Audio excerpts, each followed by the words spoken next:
이제 오늘 할 내용이 이제 가장 그러니까 설계를 하기 위한 기초적인 상식이라고 생각하시면 돼요. 그러니까 얘를 모르면 이제 상식이 없는 사람이 될 수도 있습니다. 자, 먼저 우리가 도면의 크기를 알아야 돼요. 설계를 해야 되는데 아무렇게나 설계할 수는 없잖아요. 그죠? 종이 크기가 얼마만한지도 모르고 그러면 좀 곤란하겠죠. 그러니까 설계자의 기본 상식에 들어가는, 그러니까 기본 상식의 범주 안에 들어가는 게 도면의 크기라고 보시면 돼요. 자, 여러분들은 이런 종이들을 많이 보셨을 겁니다. A4, A3, 그 다음에 B5, B4. 요 네 가지를 우리가 제일 많이 써요. 혹시 들어보셨나요? 문방구에 가면 전지라는 것이 있어요. 전지 주세요. 그러면 종이 하나 주죠. 이 전지는 어떤 크기일까요?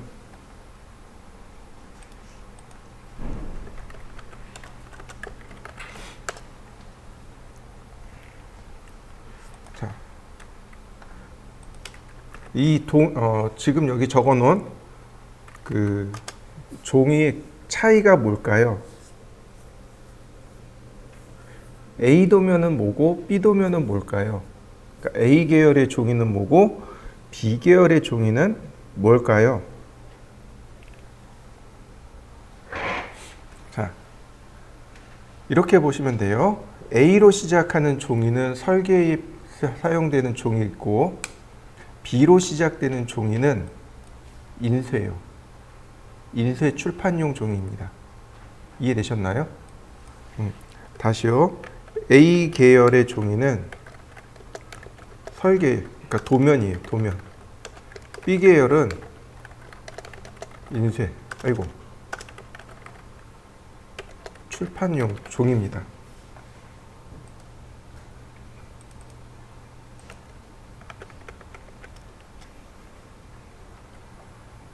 이해되셨나요? 그럼 적어도 우리는 B 계열은 몰라도 돼요.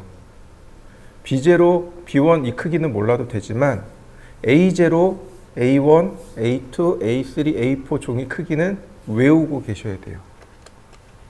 A0가 가장 크고요. 그 다음 A1, A2, A3, A4 종이 크기가 이렇게 됩니다. 적어도 얘네들은 외우셔야 돼요. B5가 있긴 있는데 B5에다 설계하지는 않습니다. 자, 보시면 A4예요. A4 용지입니다. 이해되시죠? 설계를 할 때는 이렇게 종이를 가로로 놓고 설계합니다. 이해되셨나요? 이렇게 세로로 놓고 설계하지 않습니다. 이게 규칙이에요. 예외 규정이 있습니다. A4만 세로가 가능해요. 이해되셨나요? A4는 세로가 가능하고 그 외 나머지 용지는 다 이렇게 가로로 설계합니다. 왜냐하면 종이를 여러분들 입장에서는 이쪽이 왼쪽이죠? 여기 철해서 이렇게 넘기거든요. 이해되셨나요? 근데 여길 철해서 이렇게 못 넘기는 거죠. 종이가 원체 크니까. 그래서 가로로 놓고 이렇게 넘깁니다. 그런데 A4는 어때요? 여기 이렇게 철해서 이렇게 넘길 수 있죠. 그 다음 여기 철해서 이렇게 넘길 수 있죠. 그러니까 A4는 가로 세로가 다 돼요. 근데 일반 도면은 이걸 원칙으로 합니다. 이해되시죠? 하나 더요. 여러분들이 63빌딩이나 아니면 롯데타워를 설계한다고 생각해 보시죠. 굉장히 길죠. 여기다가 건물을 이렇게 설계하는 게 좋을까요? 이렇게 설계하는 게 좋을까요? 세로로 놓고 설계하는 게 아무래도 표현하기가 낫죠? 그럴 땐 예외 규정으로 그냥 세로로 설계합니다. 도면은 이렇게 가로로 놓되 이렇게 세로로 설계합니다. 이해되셨나요? 그런 경우를 제외하고는 전부 다 가로로 놓습니다. 이러한 연유로 가로 곱하기 세로 이렇게 씁니다. 이해되셨나요? 어떤 사람을 보면 세로 곱하기 가로 이렇게 쓰는 사람도 있어요. 근데 보통 가로 곱하기 세로죠. 그래서 가로 곱하기 세로 이렇게 쓰시면 돼요. 자, 그 다음에 A0하고 A1하고 A1하고 A2 그 다음 A2, A3, A3, A4는 딱 이 차이입니다. 예를 들어서 이 종이가 A0예요. A0면 이렇게 절반 접으면 됩니다.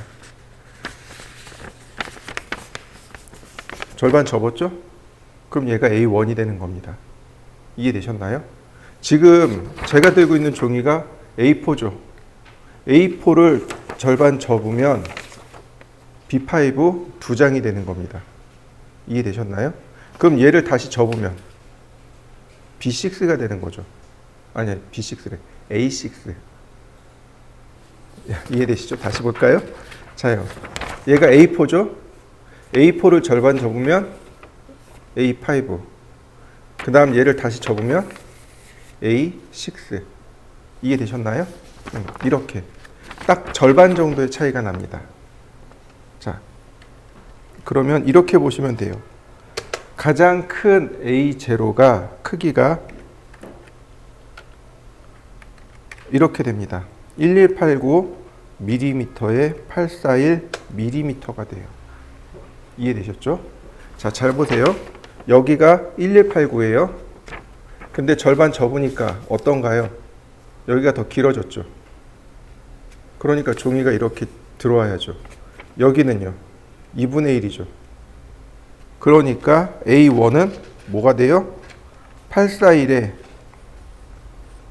뒤쪽에 있는 게 앞으로 내려간 거죠. 그 다음에 1189를 2분의 1로 나눈 겁니다. 594.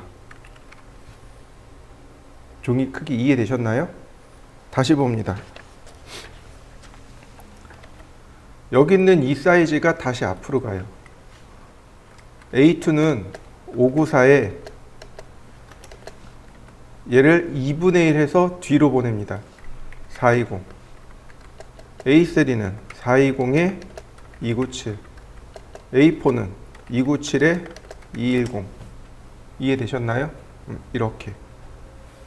종이를 다 외우시면 됩니다. 종이 사이즈 외울 수 있겠죠? 외우셔야 돼요. 자, 이렇게 외우시면 편해요. 841에 1189. 전화번호 되죠.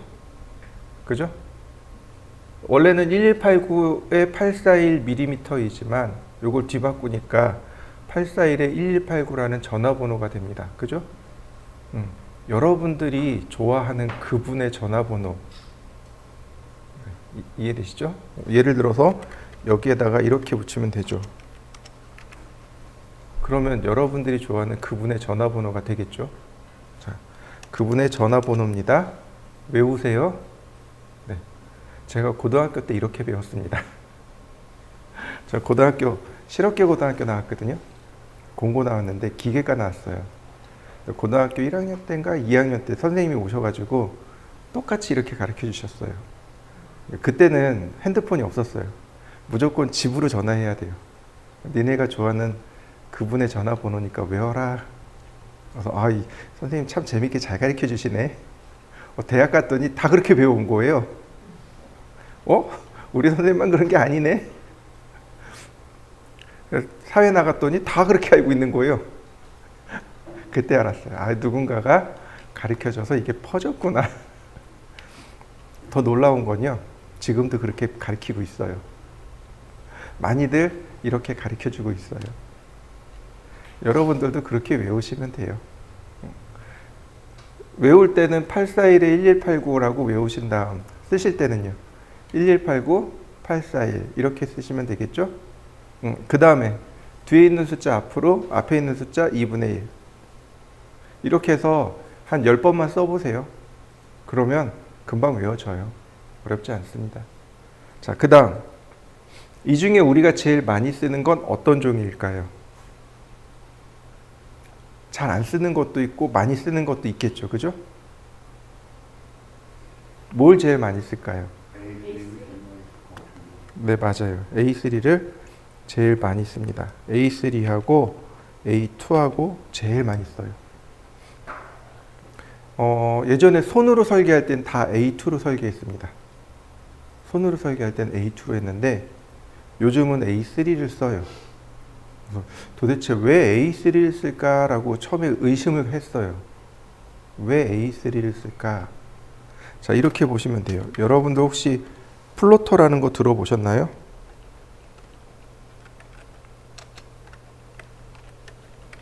플로터 프린터 들어보셨나요? 프린터 모르면 간첩이죠, 그죠? 자, 프린터 종이가 얼마까지 나오나요? 보통 A3까지 출력돼요, 그죠? 근데 도면 용지는 A0까지 나오죠. 네, A0까지 출력할 수 있는 프린터를 플로터라고 합니다. 이해되셨나요? 예전에는 플로터를 썼어요. 플로터를 쓰고 그 다음에 A2에다가 그냥 편하게 설계를 했습니다. 그런데 문제가 생겼어요. 저 플로터가 가격이 어느 정도 할까요? 저 플로터가 가격이 어느 정도 할까요? 많이 비싸요. 많이 비싸요. 제네시스 하나. 진짜 비싼 건 억대가 넘어가요. 진짜 비싼 건 억대가 넘어가고요. 10년 된 중고 있죠. 10년 된 중고가 한 500 이상 가요. 엄청 비싸요, 저 플로터가. 근데 생각해 보세요. 여러분들이 이제 실내 건축 회사, 그러니까 인테리어 회사를 창업을 했어요. 프린트를 써야 될까요? 플로터를 써야 될까요? 원래는 플로터를 써야 돼요, 그죠? 근데 여기에다가 놀릴 수가 없잖아요, 그죠? 저렴한 거 하나 사야지 그래도 아반떼 한 대인데 아반떼 하나를 그냥 사무실에서 놀릴 수 있어요? 없죠. 너무 비싼 거예요. 근데 생각해 보시죠. 저 프린터가 A3까지 나오죠. 그럼 여러분들 어디다 설계하시겠습니까? A3에다 설계하는 거예요. 납품할 때는요. 납품할 때 A2로 납품해요. 이해되시죠? 납품할 때는 A2로 납품해요. 그럼 이제 그때 어딜 가요? 인쇄소를 가는 겁니다. 인쇄소 가서 A2로 출력해 주세요. 그게 훨씬 더 저렴한 거예요. 그래서 사람들이 전부 다 A3 쓰기 시작한 겁니다. 이해되시죠? 여러분들 저 A3 저런 프린터 얼마면 사는 줄 아세요? 잉크젯 프린터? 한 15만 원이면 사요. 생각해 보세요. 아반떼 하나 15만 원. 어떤 거 쓰시겠습니까? 당연히 15만 원이면 되죠. 그죠? 근데 더 기가 막힌 일이 발생했습니다. 복사기 있죠. 요즘 복사기 없는 회사 없잖아요, 그죠? 그 복사기로 출력을 해요. 복사기가 A4, A3 되죠. 잉크젯 프린터에서 출력하는 것보다 복사기에서 출력하는 게 결과물이 더 좋고 빨라요. 그러니까 저도 실무했을 때 어떻게 해요? 그냥 복사기에다 냅다 출력하는 거죠. 얘는 출력 그러면 한참 있다 찌 끓이고 나와요. 근데 복사기는 프린터 그러면 윙 하고 나와요. 뭐 쓸까요? 쟤를 살까요? 아니면 복사기 쓸까요? 복사기 쓰는 거죠. 복사기 같은 경우 네트워크로 연결하잖아요. 그죠? 그러니까 굳이 쟤를 사야 될 이유도 없고 그냥 복사기에다 넣고 그냥 냅다 출력해 버리는 거죠. 그 장치가 많이 좋아지고 저렴해진 관계로 그래서 A3를 사용하기 시작했습니다. 사실은 이유가 그거예요. 이해되셨나요? 좋습니다. 자, 그럼 우리가 써야 되는 종이는 A3입니다. 그죠? 자, 여러분들이 한 10년쯤 일하고 회사를 냈어요. 회사를 냈습니다. 이제 여러분 친구가 야, 너 회사 냈으니까 내가 일 좀 줄게. 그러고 인테리어를 하나 하자 그랬어요. 갔더니 가로가 5m예요. 아니다. 작게 가자. 가로가 8m에 8천? 네. 8천에 5천. A3에다 설계할 겁니다. 가로가 8천이고 세로가 5천이에요. 8m에 5m란 뜻이에요. 천단위, 제가 천단위 자릿수 찍어놨잖아요. 저 천단위 자릿수 3개 지우면 바로 미터입니다. 이해되셨나요? 제가 숫자를 쓸 때 계속 천단위 자릿수를 넣는 거는 단위 환산이 빠르니까 그래요. 천단위 자릿수를 빼버리면 바로 미터예요. 우리가 설계할 때 쓰는 기본 단위는 밀리미터죠. 근데 현장 나가면 미터도 많이 써요. 여러분들이 이제 밀리미터하고 미터로 왔다 갔다 할 거예요. 센티미터는 잘 안 써요. 잘 안 쓰는데 밀리미터하고 미터를 계속 왔다 갔다 할 겁니다. 천단위 자릿수를 찍어서 확인하시면 돼요. 8m에 5m예요. A3에다 설계할 겁니다. 어떻게 해야 되나요? 작게 그려야 되겠죠. 그죠? 얼마나 작게 그려야 되죠? 이게 여러분들 오늘의 핵심입니다. 얼마나 작게 그려야 될까요? 자, 이걸 뭐라고 부르냐면 척도라고 합니다. 척도에는 배척이 있고 현척이 있고 축척이 있습니다. 도면에 실물을 도면과 실물의 비율, 도면과 실물의 비율이라고 생각하시면 돼요. 생각해 보세요. 어떤 게 좋을까요? 예를 들어서 이런 볼펜을 설계를 할 거예요. 너무 작으니까 얘는 크게 그려도 돼요. 그죠? 근데 실내 건축 같은 경우는 어때요? 너무 크니까 작게 그려야 되겠죠. 바로 그 비율이요. 얼마나 작게 그려야 될까요? 혹은 얼마나 크게 그려야 될까요? 이걸 척도라고 합니다. 이해되시죠? 근데 척도가 배척, 현척, 축척 이렇게 3가지가 있습니다. 배척은 도면에 실물을 크게 표현한 거. 도면에 실물을 크게 표현한 겁니다. 예를 들어서 여러분들 안경 나사를 설계할 거예요. 안경에 있는 나사를. 너무 작죠? 그러니까 크게 그리는 거죠.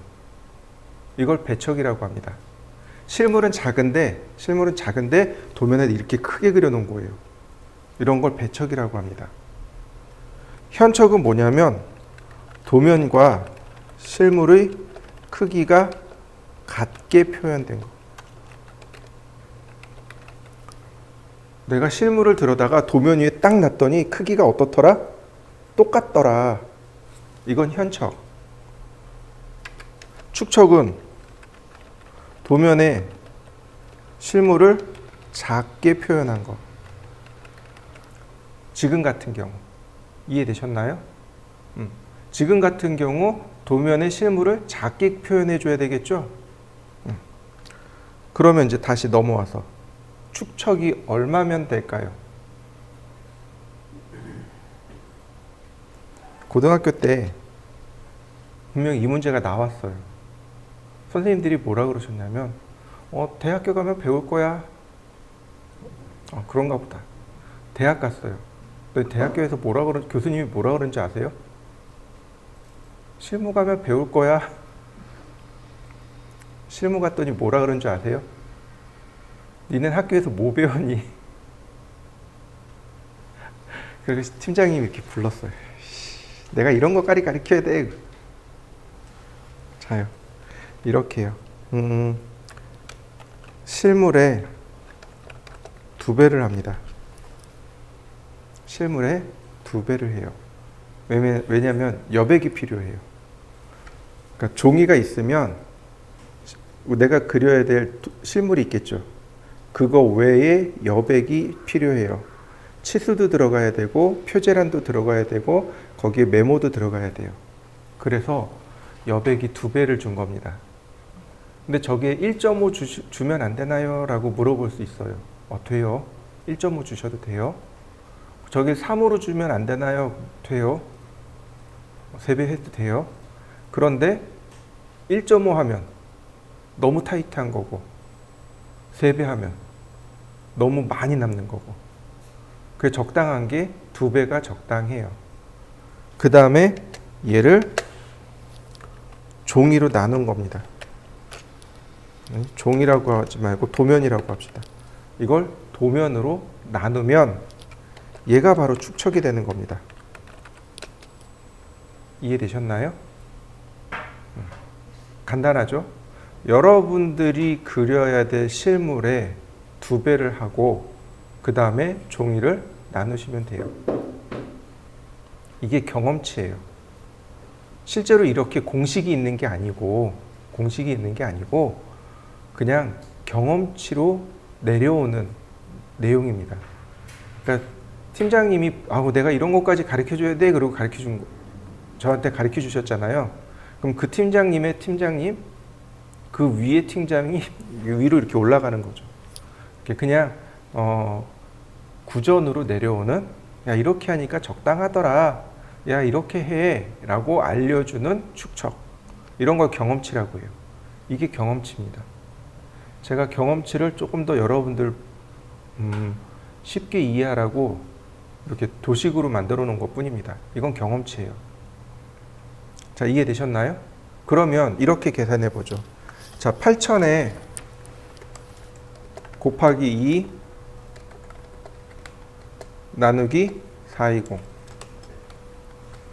5,000에 곱하기 2 나누기 297 자, 계산기를 띄워놓고 보면 자, 8,000 그리고 곱하기 2 나누기 420 38.09가 나왔네요. 그럼 얘 소수점 무시하고 38 자, 5,000에 곱하기 2 나누기 297 33 나왔네요.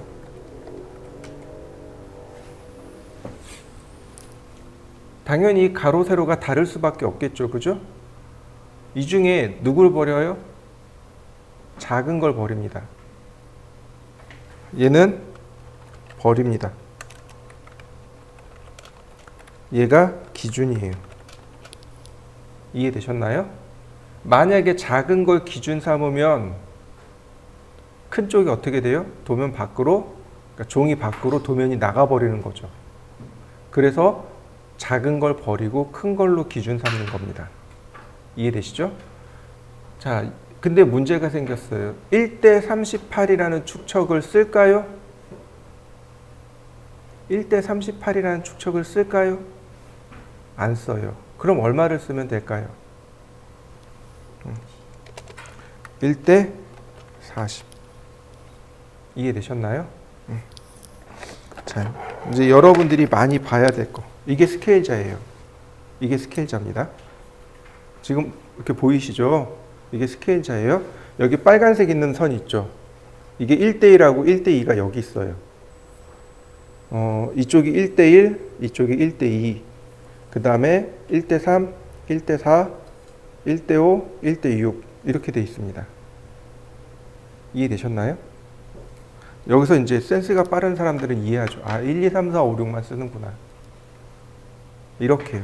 우리가 사용하는 축척이 이렇게 되는 거죠. 1, 2, 그 다음에 10, 20,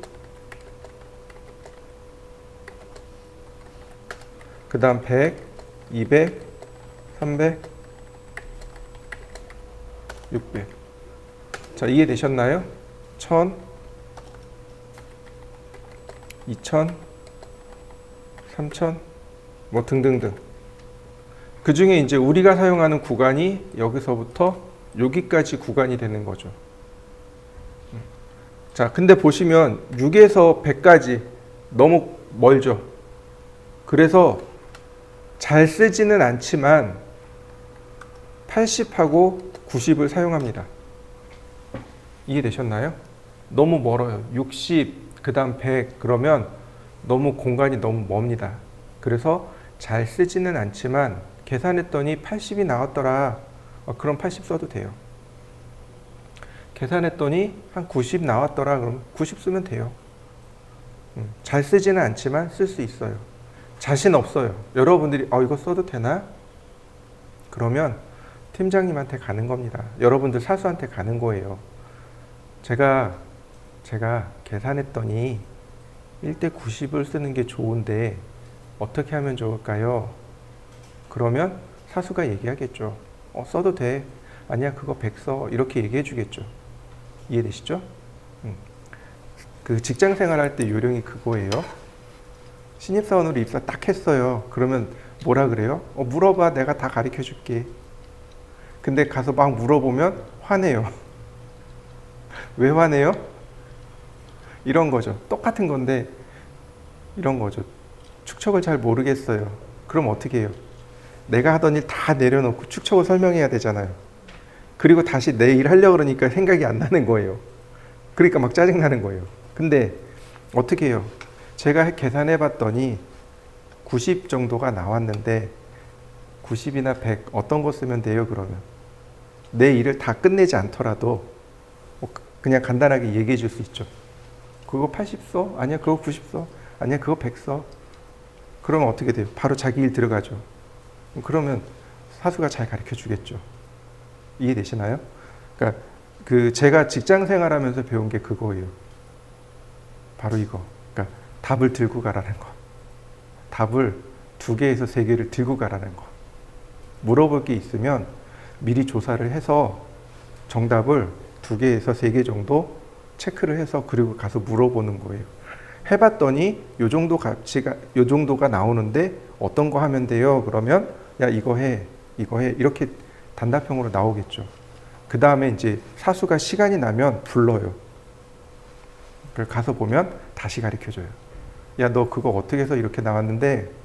그러면 이제 이거 이런 식으로 계산했더니 얘하고 얘가 나왔어요. 그러면 이제 사수가 기특하다는 듯이 잘했다 그러면서 가르쳐주는 거죠. 그게 요령이에요. 직장 생활하는 요령. 이쁨 받는 요령입니다. 자, 어쨌든 38이었으니까 1대 40 쓰면 돼요. 자, 그 다음 또 하나. 여기 역시 마찬가지로 잘 쓰지는 않지만 나오면 쓰는 것들. 120, 그 다음 150, 그 다음 여기 250. 80 같은 경우 4의 배수죠. 90은 3의 배수죠. 120은 5의 배수죠. 120이 6의 배수죠. 그 다음 150은 5의 배수, 250, 5의 배수죠. 이런 것들은 우리가 암산할 수 있어요. 암산하기 쉬우니까 그냥 쓰는 겁니다. 원칙은 안 쓰는 걸 원칙으로 하는데 어쩔 수 없으니까 그냥 쓰는 거죠. 이해되셨나요? 그래서 저도 도면 그릴 때 80, 90, 120, 150은 많이 썼어요. 자, 그러면 1대 40이라는 축척을 사용할 수 있겠군요. 자, 이해되셨나요? 자, 그럼 보시죠. 자, 1대 40이네요. 그죠? 자, 420 곱하기 40. 16,800이네요. 자, 여기다 적어 놓읍시다. 16,800 297 곱하기 40. 11,880.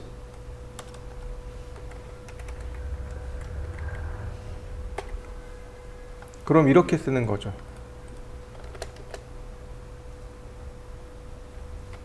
라인 골뱅이 16,800이 0도 다시 라인 11,880 16,800 A3 40분의 1 도면 된 거 맞습니까? 이해되시나요? 자요. 16,800이 A3 40이죠. CAD에서는 도면을 작게 안 그립니다. 이해되셨나요? CAD에서는 실물을 무조건 1대1로 그립니다. 실물을 무조건 1대1로 그려요. 대신에 누구 키워요? 종이나 글자 크기 이런 것들을 다 키웁니다. 내가 계산한 축척만큼이요. 거꾸로 하는 거죠. 자, 종이에다가 우리가 설계를 할 거예요. 그럼 종이는 한계가 있잖아요. 그러니까 실물을 작게 그리는 겁니다. 근데 잘 생각해 보세요. 종이 글자 크기는 딱 고정돼 있어요. 글자 크기가 1.5에서 3mm 사이. 이해되셨나요?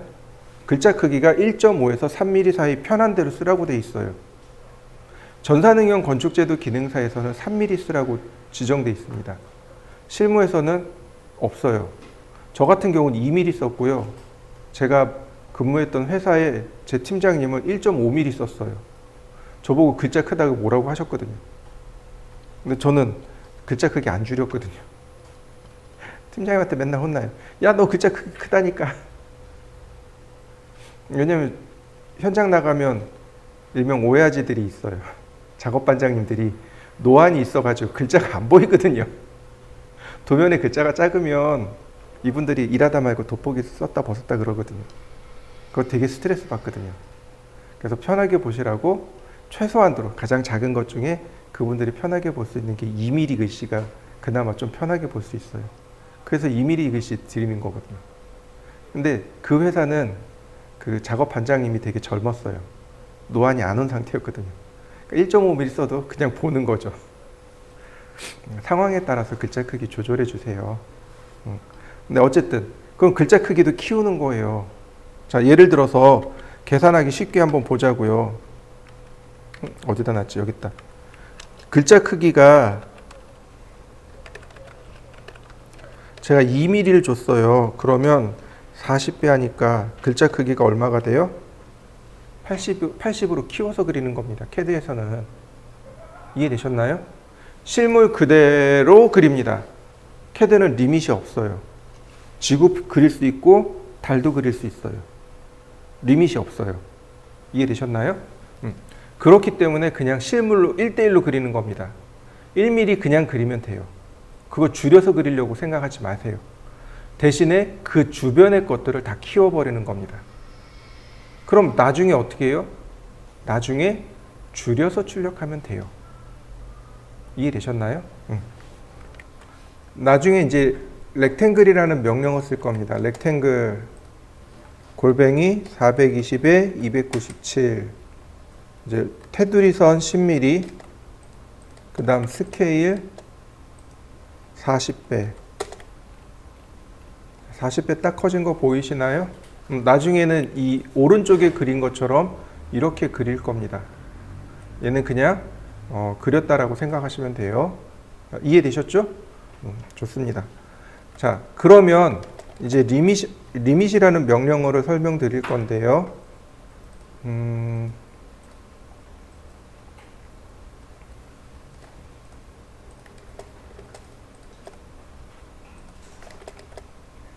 여기 보시면 크기가 11,800이네요. 여러분들 한번 계산해 보실래요? 11,800에 8,300. 이 리밋이라는 명령어를 옛날에 썼는데 지금은 안 써요. 그냥 죽어버린 명령어라고 생각하시면 돼요. 근데 그러니까 준 명령어를 이해하기 위해서 리밋을 좀 이해를 해야 돼요. 자, 리밋입니다. 자, 화면 하단에 보시면 이렇게 리밋 명령어 실행하면 로우 레프트 코너 왼쪽 아래점이죠. 0,0이라고 나옵니다. 그죠? 여기는 그냥 엔터. 보시면 어퍼 라이트 코너 얼마로 되어 있나요? 420에 297. 이해되셨나요? 그러면 이렇게 리밋이 잡히게 됩니다. 표현해 볼까요? 렉탱글 0,0 420, 297. 요만해요. 여기가 리밋이란 이야기입니다. 여기가 리밋이에요. 뭐 특별한 거 없어요. 그냥 선 그리는 거, 원 그리는 거 문제되지 않습니다. 다시 한번 봅니다. 리미트. 여기 리밋을 보면 온 오프 있죠. 지금 오프되어 있기 때문에 그래요. 이거 온 시키겠습니다. 그러면 어떤 일이 발생하냐면, 자, 원 그려졌죠? 근데 이 바깥에서 선이 안 그려져요. 이게 리밋을 제한한 겁니다. 도면을 제한한 거예요. 보세요. 이렇게요. 이렇게 떠요. 아웃사이드 리미트. 리밋을 벗어났습니다. 라고 이렇게 뜹니다. 이해되셨나요? 여러분도 혹시 하실 수 있겠어요? 한번 해보실까요? 리미트. 이거 풀어야 돼요. 오프해 놓으셔야 돼요. 오프해 놔야 바깥에 이렇게 자유롭게 작업을 하겠죠? 그래서 보통 리밋은 다 오프해 놓습니다. 그래서 잘 쓰지는 않아요. 자, 이해되시죠? 네. 자, 개념만 잘 기억하시면 됩니다. 도면을 그리고 나면 테두리 선을 그려야 됩니다. 테두리 선. 지금 보시면 이렇게 테두리 선 들어가 있는 거 보이시죠? 요걸 테두리 선이라고 하는데, 이 테두리 선은 A0하고 A1은 20mm를 줍니다. 그리고 A2 이하는 10mm, A4는 10mm하고 5mm하고 두 개를 줄 수 있습니다. 종이가 작으니까 A4는 5mm도 줄 수 있어요. 자, 이해되시죠? 그 다음에 재본할 때 도면을 책으로 재본할 경우 무슨 뜻인지 이해되시죠? 도면이 한두 장 나와야죠. 한 100장, 200장 나오면 그걸 낱권으로 둘 수가 없는 거죠. 그래서 그거를 그 떡재본이라고 그래요. 이쪽에다가 그 본드 칠해서 이렇게 묶어버리는 거예요. 재본할 수도 있습니다. 아니면 펀칭기로 뚫어가지고 재본할 수도 있고. 이렇게 재본할 때는 왼쪽만 25mm. 이해되셨나요? 왼쪽만 25mm를 주시면 재본을 하게 됩니다. 이 규칙은 꼭 기억해 두셔야 돼요. 이걸 안 하면 나중에 이제 니네 뭐 배웠니, 어디서 배웠니, 누구한테 배웠니 이제 이런 얘기 들어요. 그러니까 KS에서 완전히 딱 성문화되어 있는 것들이니까 꼭 기억하시면 됩니다. 자, 그 다음 이제 줌명령어. 우리가 줌명령어 할 때 휠 돌렸었죠. 그죠? 휠을 돌려서 줌인, 줌아웃을 했습니다. 그러니까 원래 이 명령어예요. 화면 축소 확대 명령입니다. 자, 줌. 그러면 여기에 이제 이렇게 나오죠. 올, 그 다음 익스텐트. 자, 보세요. 줌, 올. 전체 맞춰진 거 보이시나요? 줌, 익스텐트. 얘를 지워놓고. 올, 줌, 익스텐트. 차이점 이해되시나요? 줌, 올, 줌, 익스텐트. 뭔가 조금 다르죠? 다시 봅니다. 올. 어디부터예요? 원점부터. 이해되시나요? 원점부터 도면 끝에까지. 이건 줌, 올. 줌, 익스텐트는 전체 도면만. 이게 차이점입니다. 휠 더블 클릭하는 게 줌 익스텐트예요. 자, 명령어로 한번 해보시죠. 줌. 그 다음에는 뭐 특별한 건 없지만 내가 보고자 하는 부분을 클릭해 보세요. 이렇게. 그러면 확대되는 거 보이시나요? 줌. 그 다음에 클릭. 그러면 내가 보고자 하는 부분이 확대됩니다. 줌. 사각형 그리면 돼요. 줌. 그러면 내가 보고자 하는 부분을 확대해서 볼 수 있습니다. 자, 한번 해보시죠. 자, 이번엔 줌. 지금부터 하는 게 제일 중요해요. 뭐냐면 여기다 숫자를 쓸 수 있습니다. 1. 오, 확대됐네요. 그죠? 줌 2. 2배 확대. 줌 3.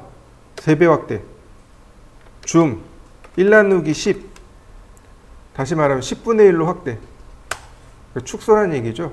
1을 기준으로 작으면 축소된다는 얘기죠. 줌 아웃. 줌 1 나누기 100. 100분의 1. 줌 1. 줌 2. 한번 여러분들도 해보시죠.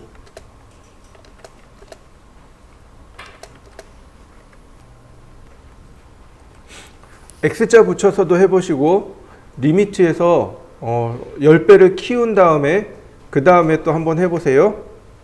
이 줌에 대한 이 내용은 나중에 또 나올 겁니다. 나중에 또 나올 거예요. 이거 꼭 기억해 두셔야 돼요. 자, 이번엔 컬러요. 색상이요.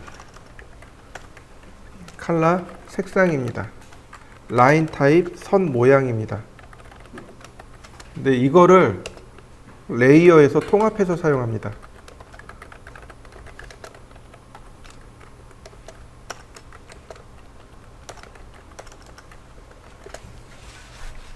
원래 컬러와 라인 타입은 별도로 주지 않습니다. 레이어에서 전부 통합해서 써요. 무슨 뜻인지 이해되시죠? 이거 따로따로 줄 수 있습니다. 따로따로 줄 수 있고 그렇긴 하지만 이 레이어에서 얘네 두 개를 다 관리합니다. 일단 오늘은 그냥 한번 줘보도록 하죠. 자, 우리가 선을 그릴 때 보통 이렇게 흰색 선으로 그려지죠.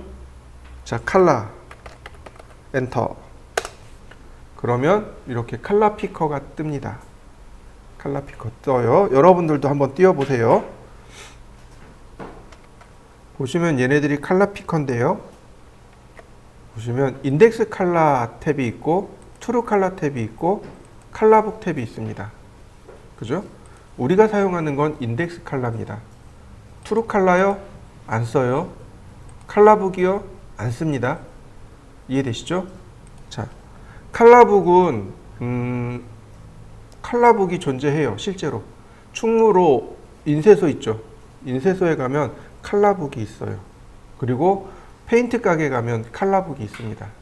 그러니까 예를 들어서 뭐 우리 가장 많이 하는 게 뭐 KCC나 노루표 페인트 있잖아요. 거기에 가면 자기네들 거 몇 번 색, 몇 번 색, 몇 번 색을 얼마의 비율로 혼합을 하면 요 색깔이 나옵니다 라고 하는 그런 컬러북이 있습니다. 얘는 그런 컬러북이라고 보시면 돼요. 이렇게 보시면 눌러보면 이렇게 색상 체계가 이렇게 나옵니다. 레드 198에 그린 0에 블루 145를 더하면 이 색깔이 나옵니다 라고 하는 컬러북이 있습니다. 우리는 안 써요. 트루 컬러 안 써요. 쓸 일 없습니다. 근데 누구 써요? 인덱스 컬러 씁니다. 이해되셨나요? 자, 하기 전에 상식으로 넘어갑니다.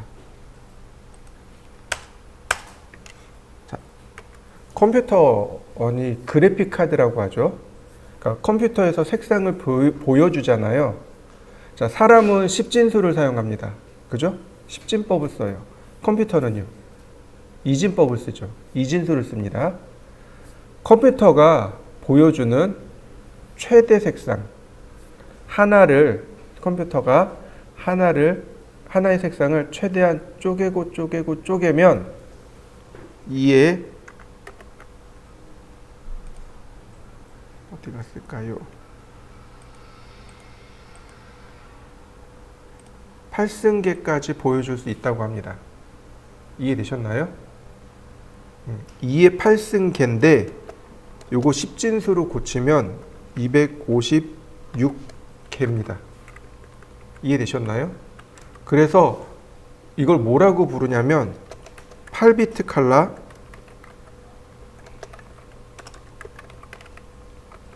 혹은 256 컬러 이렇게 부릅니다. 이해되셨나요? 위에 여기 나와 있는 위에를 뚝 떼서 8비트 컬러 뒤에 256 컬러 다 똑같은 뜻이에요. 8비트 컬러 256 컬러 이렇게 이야기합니다. 이해되시죠? 근데 우리가 사용하는 모든 색 있죠. 우리가 사용하는 모든 색을 256개로 딱 정리해서 사용하는 게 있습니다. 그걸 인덱스 컬러라고 해요. 캐드가 바로 얘를 쓰는 겁니다. 모든 색상의 체계를 다 압축해서 몇 개로 만들어 놨어요? 256개로 만들어 놓은 겁니다.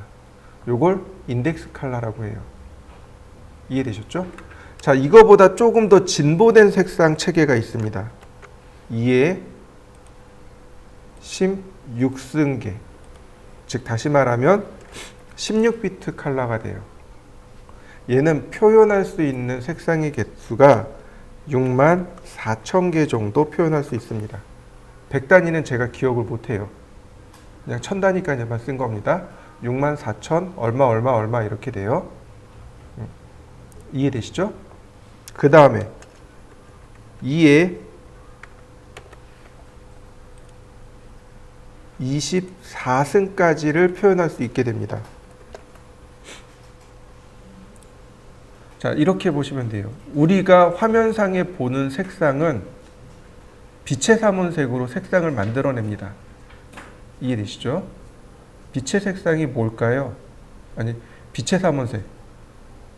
빛의 삼원색으로 색상을 만들어내요. 자, 레드가 2의 8승계 곱하기 그린이 2의 8승계 곱하기 블루가 2의 8승계. 이해되셨나요? 이거 조합하니까 대략 1600만 개의 색상을 표현할 수 있답니다. 그래서 이걸 뭐라고 부르냐면 트루 컬러라고 합니다. 더 이상 표현할 수 없는 거죠. 이걸 트루 컬러라고 해요. 근데 여기에 하나 더 진보된 색상이 하나 더 있습니다. 2의 32승이에요. 2의 32승은 2의 24승계 색상 뒤에다 이렇게 써볼까요? 색상 2의 24승계에 2의 8승계 그리고 투명도가 2의 8승계까지 들어간 32비트 컬러. 이렇게 우리가 사용하는 단계가 4단계가 존재합니다. 이해되셨죠? 네. 뭐 대략 여기까지는 이해했다고 치고, 자, 여러분들 사용하는 이미지 중에 GIF 파일 혹시 아세요? GIF 파일이요. GIF 파일이요. 그거 8비트 컬러입니다. 그게 8비트 컬러예요. 무슨 얘기예요? 저 GIF 이미지는 256개의 색상만 담을 수 있습니다. 그 이상은 못 담아요. 이해되셨나요? GIF 파일은 8비트 포맷입니다. 이렇게 이야기해요. 다시 말하면 256개의 색상으로 색상을 정리해서 씁니다 라는 뜻이 됩니다. 여러분들 JPG 파일 아시죠? 원래 JPEG이죠. 그죠? 이거 JPG라고 부르죠? JPG 파일이 바로 16비트 컬러입니다. 64,000개의 색상을 저장할 수 있어요. 그 다음에 여러분들 혹시 BMP 파일 아세요? BMP 파일. 그 다음에 또 뭐가 있을까요? TIFF 파일이 트루 컬러입니다. 이해되셨나요? 그 다음 여기에 들어가는 게 타가 파일, TGA 파일이 여기 들어가요. 타가 파일이 2의 24승계에 투명도가 8비트가 들어갑니다. 또 하나 있어요. 요즘 많이 쓰는 PNG 파일 있죠. PNG 파일이 32비트 포맷입니다. 그래서 어떤 걸 쓰냐면 여러분들은 PNG 파일을 쓰셔야 돼요. 이해되셨나요?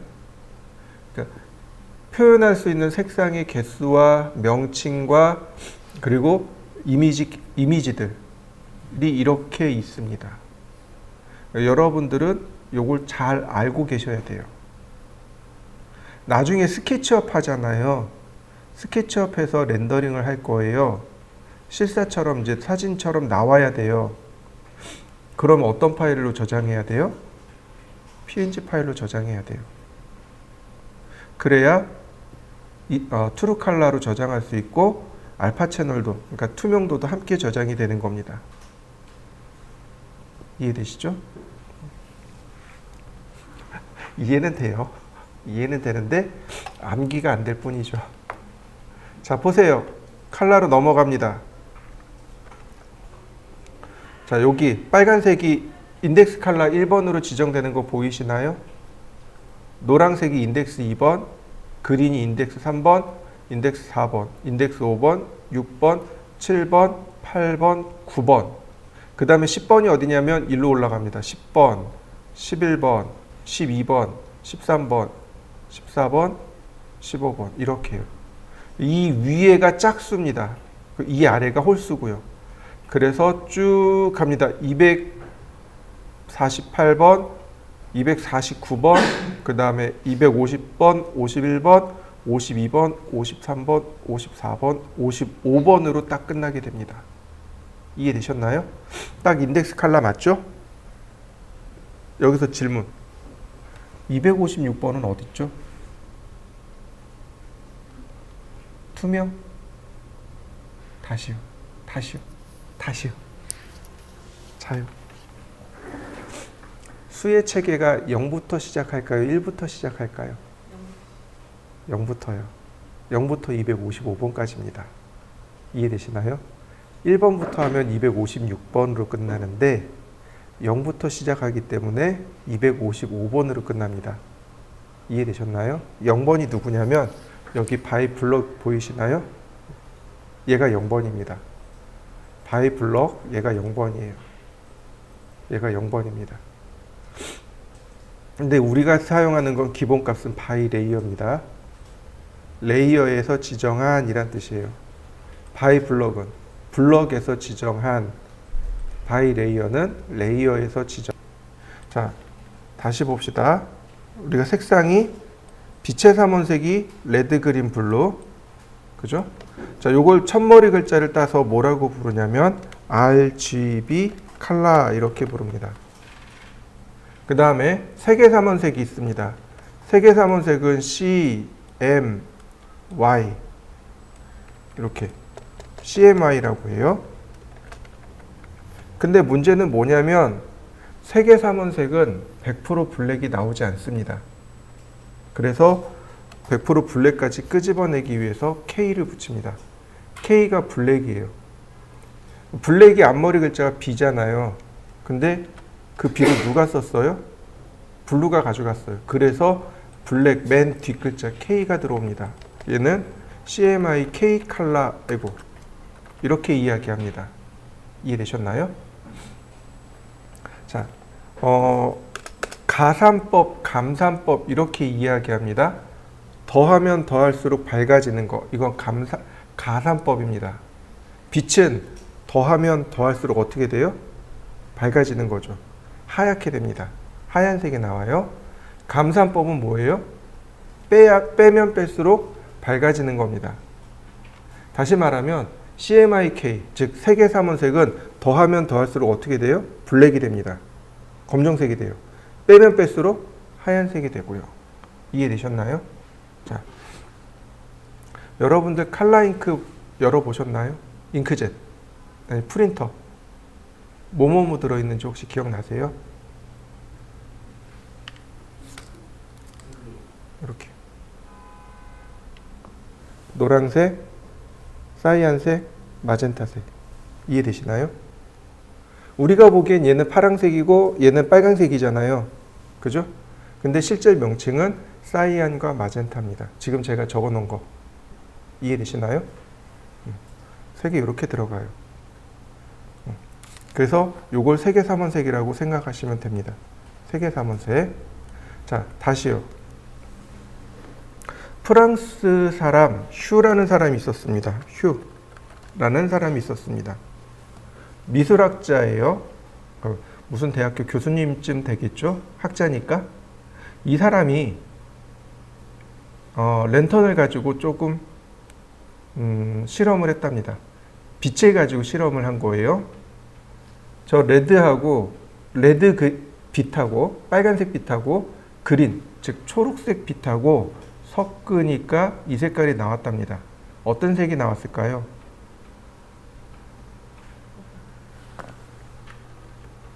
얘하고 빛을 섞으니까 얘가 나오더라. 이해되셨나요? 다시요. 그린 랜턴하고 블루 랜턴하고 섞으니까 뭐가 나와요? 사이안이. 블루 랜턴하고 레드 랜턴을 섞으니까 뭐가 나와요? 마젠타가.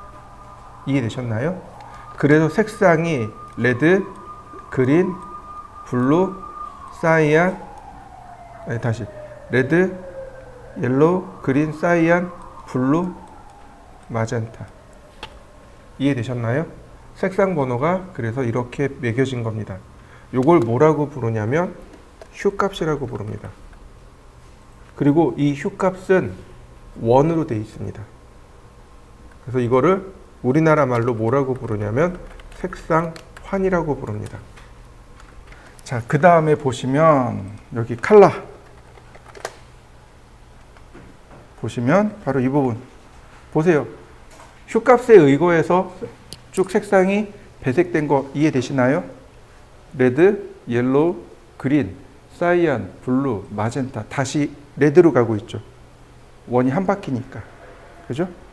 그리고 여기 보시면 얘가 1번 색이에요. 얘가 1번 색입니다. 1번부터 여기 7번까지는 표준 색상이라고 합니다. 스탠다드 컬러, 표준 색상이라고 하고, 여기 보시면 뭐가 들어가요?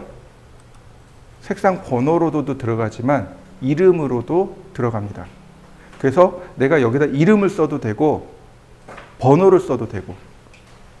자, 이해되셨나요? 자, 기본값은 바이 레이어고요. 자, 이해되시죠? 자, 그러면 이 색상을 쓰는 규칙이 있습니다. 자, 우리가 써야 되는 규칙이 있어요. 그게 뭐냐? 제일 첫 번째, 제일 중요한 거, 중심선. 얘 1번 색상입니다. 그 다음, 단면선. 그 다음, 마감선. 그 다음, 문자. 보통 문자 치수 이렇게 이야기하는데, 4번. 사이안. 그 다음 해칭선 5번 블루. 그 다음 단열재 6번 마젠타. 그 다음 인면선 7번 화이트. 지금 얘네들은 전산응용 건축제도 기능사를 기본으로 한 겁니다. 전산응용 건축제도를 기준으로 한 거고, 여기서 안 바뀌는 게 네 가지가 있습니다. 실무 나가면 똑같아요. 중심선 빨간색 그대로 씁니다. 단면선 그대로 쓰고요. 그 다음에 해칭선 그대로 쓰고요. 얘도 그대로고 얘도 그대로입니다. 마감선하고 문자 치수만 색상이 바뀌어요. 무슨 얘기인지 이해되셨나요? 보통 마감선은 시험 볼 때는 저 그린을 쓰지만은 실무에선 파란색 씁니다. 그 다음에 문자 치수가 달라요. 문자하고 치수색이 달라요. 보통 저 같은 경우는 문자를 그린을 쓰고요. 그 다음 치수는 빨강색을 써요. 이해되시죠? 이렇게 쓰는 이유가 있습니다. 색상을 이렇게 쓰는 이유가 있어요. 뭐냐? 색상의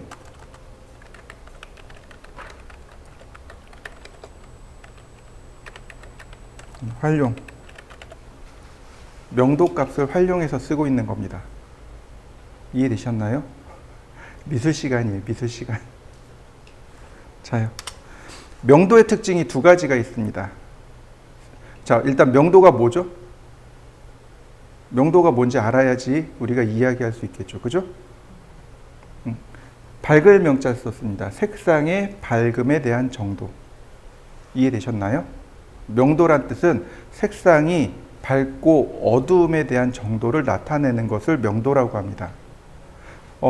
이렇게 보시면 돼요. 깜깜한 밤에 제가 검정색 옷을 입고 밖에 나갔습니다. 잘 보이나요? 안 보이나요?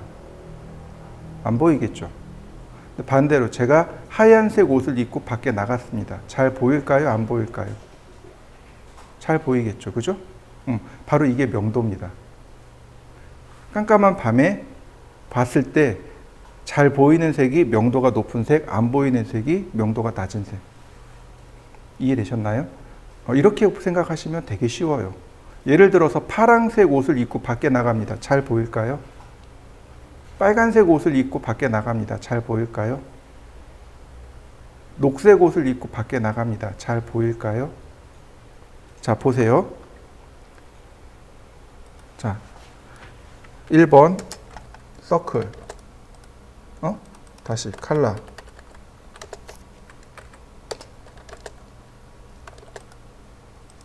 자, 다시 컬러. 2번. 자, 3번.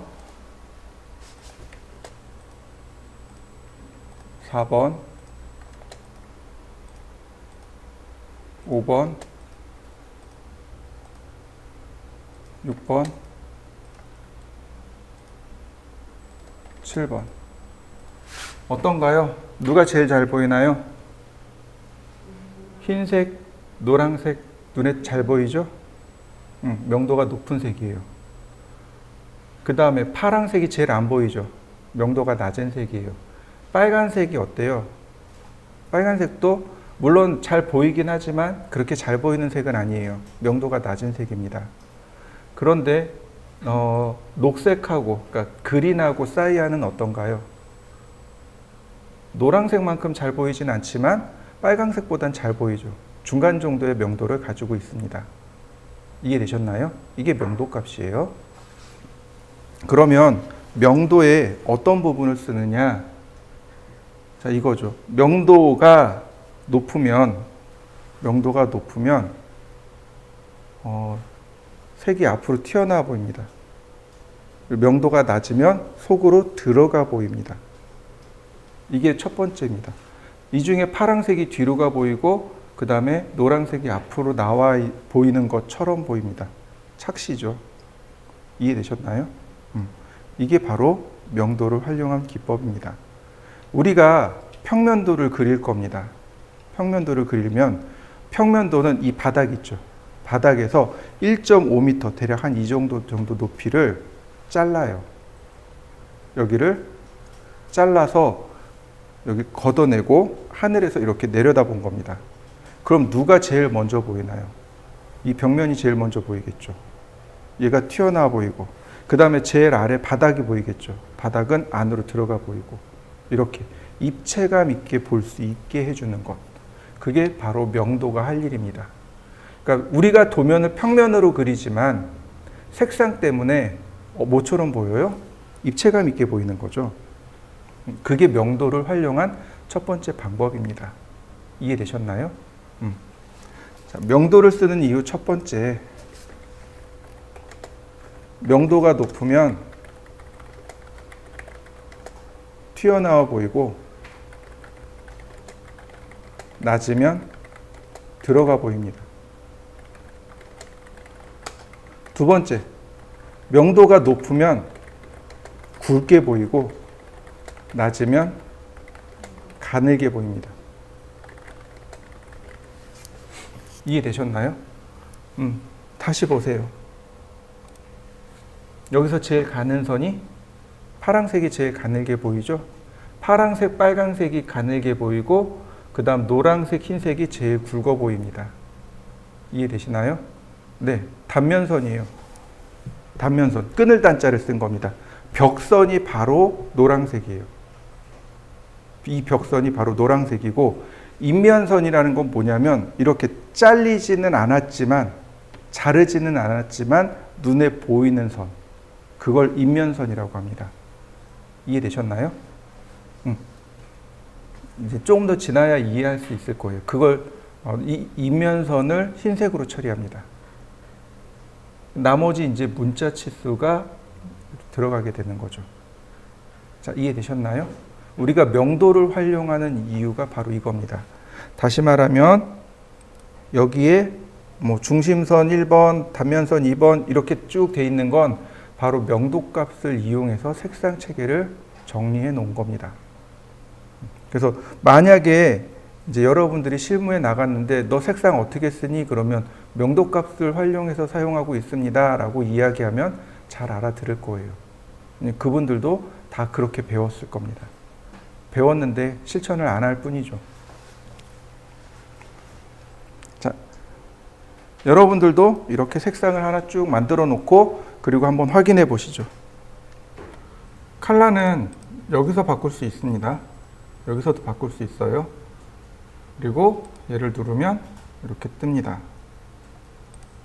그리고 또 하나, 자, change라는 명령어에 대해서 좀 알아보죠. 자, change. 자, 원래 change라는 명령어는 이겁니다. change, 객체 선택하고 엔터, 그 다음 클릭해 보세요. 위치가 바뀌는 거 보이시나요? 크기나 위치를 바꿀 때, 좌표를 바꿀 때 사용하는 게 바로 change 명령어입니다. 자, 한번 해보시죠. change 명령어 하고 객체 선택하고 바꿀 위치를 클릭해 보시면 됩니다. 이런 식으로 한번 해보시죠. change, 객체를 선택했습니다.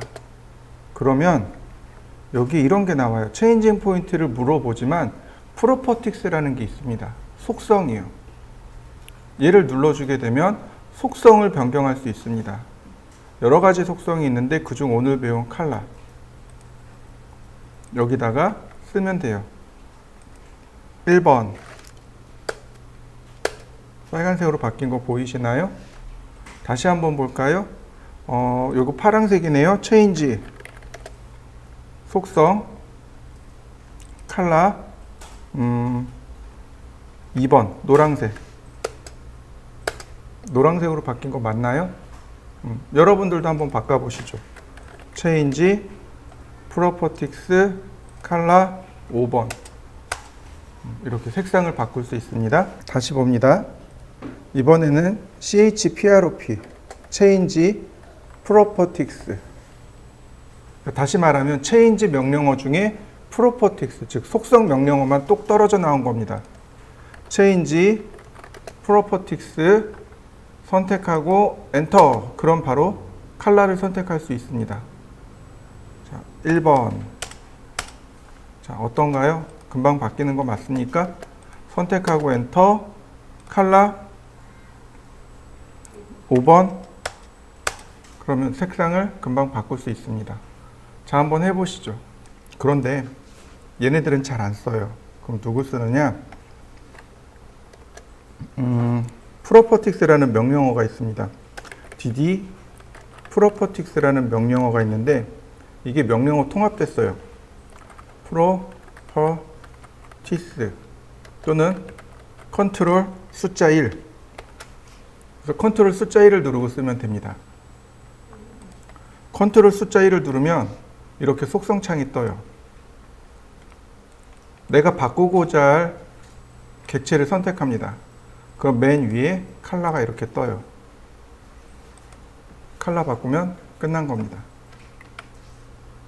다시 볼까요? 선택을 하고 색상 바꾸고 그 다음에 ESC 키. 그러면 금방 색상을 바꿀 수 있습니다. 자, 한번 해보시죠. 바로 이 부분. 여기 얘를 누르면 이렇게 접힙니다. 얘를 누르면 다시 펼쳐지고요. 접히고 펼쳐지는 거 보이시죠? 그래서 혹시 얘가 이렇게 어디 이렇게 돌아다니는 경우가 있습니다. 이렇게 접힌 상태에서 이렇게 돌아다니는 경우가 있으니까 요거 잘 확인해 보세요.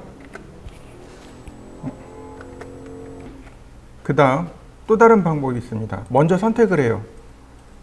이렇게 선택을 합니다. 그 다음에 여기 속성창 있죠. 여기 얘를 누르면 색상 바뀌는 거 보이시나요? 선택하고 ESC키. 그러면 금방 바꿔집니다. 얘 없어도 금방 작업할 수 있어요. 선택하고. 자, 한번 해보시죠. 자, 그게 뭐냐면 매치 프로퍼티스입니다.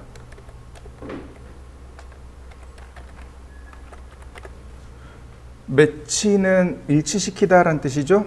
그다음 프로퍼티스는 속성이란 뜻입니다. 얘는 그러니까 속성 일치란 뜻으로 단축키가 MA입니다. 그리고 어딨냐면 바로 얘예요. 얘가 매치 프로퍼티스입니다.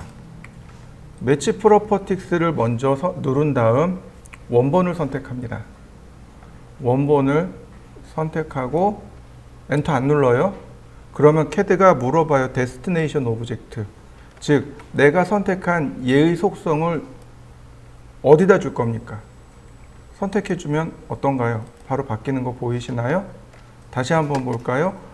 원본 선택하고 그 다음 클릭해주면 바로 바뀌는 것 이해되셨죠? 자, 다시 한번 볼까요? 매치 프로퍼티스 원본 선택하고 나머지 이렇게 선택하면 색상이 금방 바뀝니다. 자, 한번 해보시죠. 선의 모양이요. 단축키는 LT입니다. 자, 라인 타입 그리고 엔터를 누르면 이렇게 라인 타입 매니저가 나와요. 어딨냐면 여기 있네요. 여기 어더를 누르시면 이렇게 나옵니다. 맨 위에가 색상이고 선 굵기 그 다음 선의 모양입니다. 근데 선 굵기는 안 쓰니까 선의 모양 여기 어더를 누르시면 나와요. 혹은 라인 타입이라고 쓰셔도 됩니다. 자, 선의 모양이 이렇게 있는데 여기 보시면 바이 레이어 바이 블록 보이시죠? 기본값은 바이 레이어입니다. 컬러나 라인 타입이나 기본값은 바이 레이어입니다. 다음 시간에 레이어를 공부할 겁니다. 그럼 이제부터는 라인 타입하고 컬러를 안 쓰고 레이어에서 다 제어할 겁니다. 그럼 여기 값이 뭐가 돼야 돼요? 바이 레이어가 되어야 됩니다. 그건 다음에 다시 설명하고, 우리가 사용하는 선의 종류들이 여러 가지가 있는데 이렇게요. 먼저 실선이라는 것이 존재합니다. 근데 실선도 두 개입니다. 가는 실선이 있고 굵은 실선이 있습니다.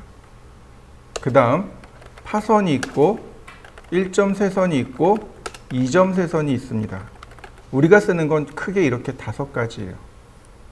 크게 5개의 선이 있는데, 먼저 굵은 실선은 물체의 외형을 표시하는 선, 그래서 외형선이라고 부릅니다. 외형선이라고 부르는데 우리가 쓰는 건 단면과 인면선입니다. 단면선, 인면선이 주로 여기에 들어가요. 파선은 점선을 의미합니다. 깨트릴 파자를 썼습니다. 선을 깨트린 겁니다. 그래서 선이 이렇게 점선으로 나와요. 이 점선입니다. 얘는 사물에 가려져 있는 외형을 표시하는 선입니다. 그래서 은선이라고 부릅니다. 숨을 은자를 써서 숨어 있는 선이란 뜻입니다. 자, 지금 여기 칠판 있죠. 앞에 칠판이 있죠. 그리고 이 뒤쪽에 공간이 있습니다. 이렇게요. 여기 칠판이 이렇게 있고요. 칠판이 있고 이 뒤에 이렇게 공간이 있어요. 존재해요. 이제 저만 이렇게 들락날락거리는 공간이 있는데, 그 공간에 뭐가 있냐면 창문이 있어요. 그래서 이렇게 보면 저 앞에 사거리가 보여요. 그래서 과제를 내주고 답답하니까 한 번씩 저기 가서 이렇게 구경하고 그래요. 근데 여러분들이 여길 그릴 거예요. 여길 그릴 거예요. 창문을 표시해 줘야 되나요? 말아야 되나요? 창문을 표시해야 됩니다. 근데 실선으로 표시하면 어떻게 돼요? 선이 헷갈린단 말이죠. 그럼 뭘로 표시해요? 점선으로 표시하는 겁니다. 숨어 있다는 뜻이에요. 여기에 가려져서, 얘한테 가려져서 창문이 숨어져 있습니다 라는 뜻이에요. 그걸 은선이라고 합니다. 그러니까 물체에 가려져서 있는 선들, 그런 것들이 바로 은선에 해당합니다. 1점세선은 선을 거꾸로 읽으시면 돼요. 선을 쇠자도 깨트리다 라는 뜻이에요. 쇠빙선이라는 배 아세요? 쇠빙선. 빙자가 얼음 빙자입니다. 얼음을 깨고 다니는 배. 북극이나 남극에 가면 한겨울에 얼음이 얼어서 배들이 가지를 못하죠. 그러니까 그 얼음을 깨고 다니는 배를 쇠빙선이라고 합니다. 그래서 저 쇠자도 깨트릴 쇠자입니다. 파자도 깨트릴 파자예요. 선을 깨트려서 점을 한 개 넣은 선. 우리 이거 봤어요. 이거 중심선이에요. 긴 선 하나에 점 하나 찍힌 거 있었죠? 그거 바로 얘가 바로 중심선입니다. 물체의 중심을 표시하는 선.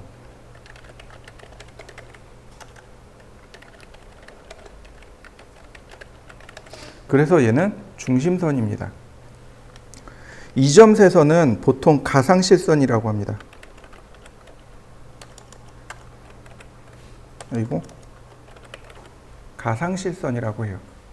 없는데 실제로는 없는 거죠.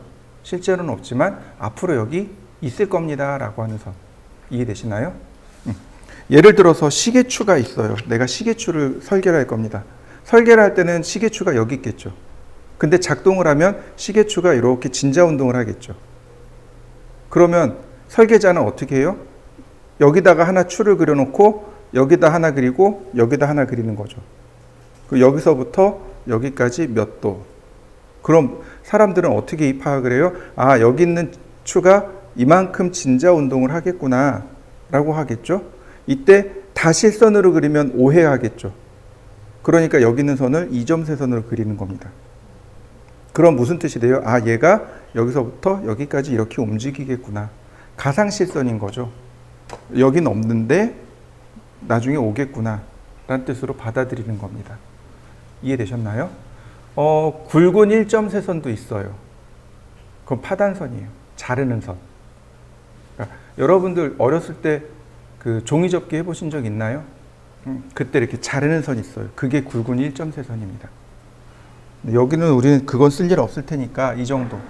그 다음에 같이 묶어야 돼요. 그 다음에 이제 나머지 기타 선들이 여기에 해당합니다. 얘는 0.1mm, 얘는 0.3mm, 얘는 0.2mm, 얘도 0.1mm 이렇게 됩니다. 가는 실선 같은 경우 아니, 이 굵은 실선도 종류가 두 개죠. 노란색, 흰색이 여기 들어가고요. 자, 그냥 이 정도까지만 이해하시면 좋을 것 같아요. 자, 라인 타입을 불러오면 여기 컨티뉴어스가 있습니다. 이거 실선이란 뜻이죠. 로드 버튼을 누르시면 불러올 수 있어요. 로드. 그러면 선의 종류들이 나옵니다. 이거 알파벳 순이에요. 자, 이렇게 불러옵니다. 먼저 배팅. 배팅이라는 선이 있습니다. 그러면 이렇게 배팅 들어와요. 그 다음 센터. 그 다음 히든. 그 다음 팬텀.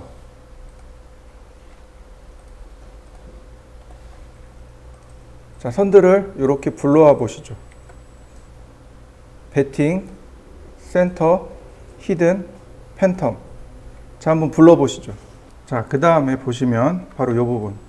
여기 커런트 라인 타입이라고 있죠. 현재 선 종류 바이 레이어로 들어가 있습니다.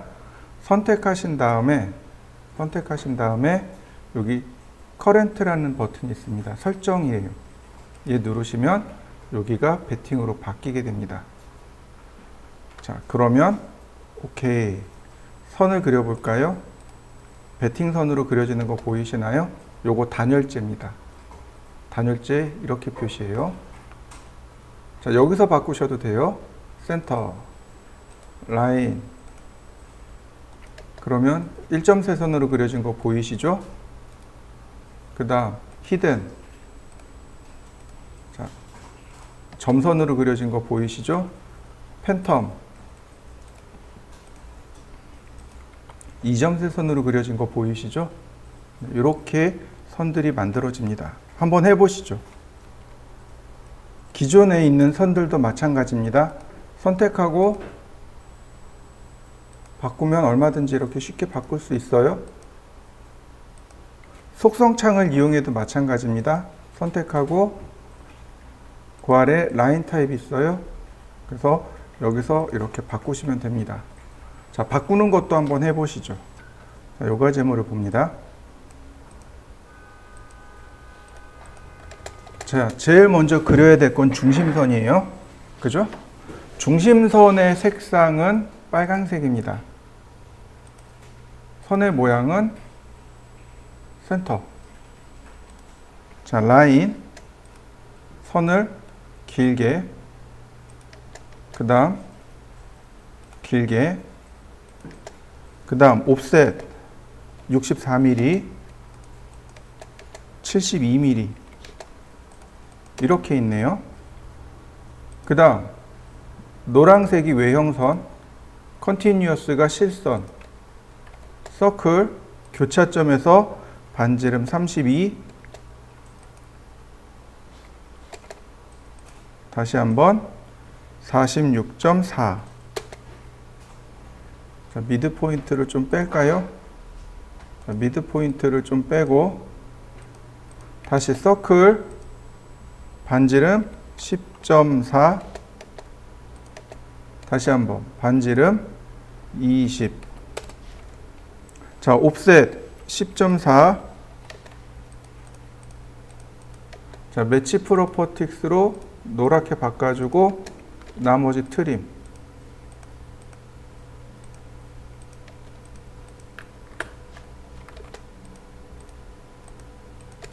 다시 옵셋 20. 다시 매치 프로퍼틱스로 노란색으로 바꿔주고 다시 한번 트림.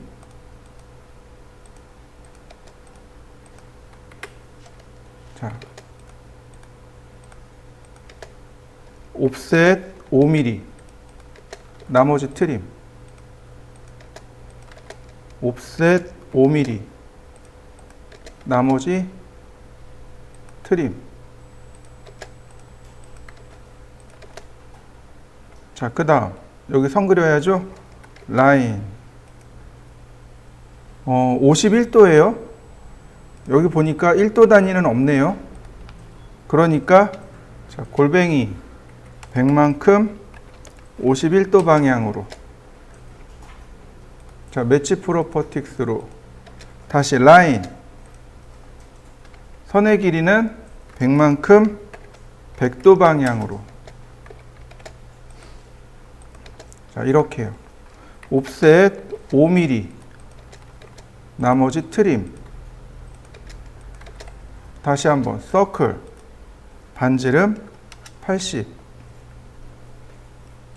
자, 매치 프로퍼틱스로 다시 한번 서클, 반지름 7.2. 다시 한번 반지름 16. 자, 옵셋 5mm,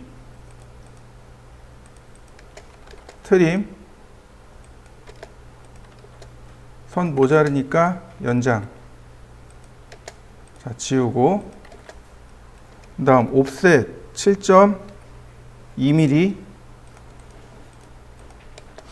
자, 매치 프로퍼틱스로 색상 맞추고 다시 한번 트림.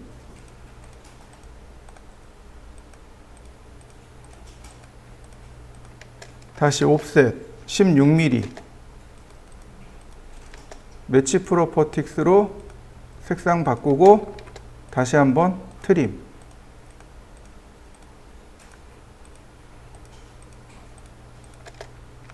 자, 서클 TTR 접하고 반지름 16.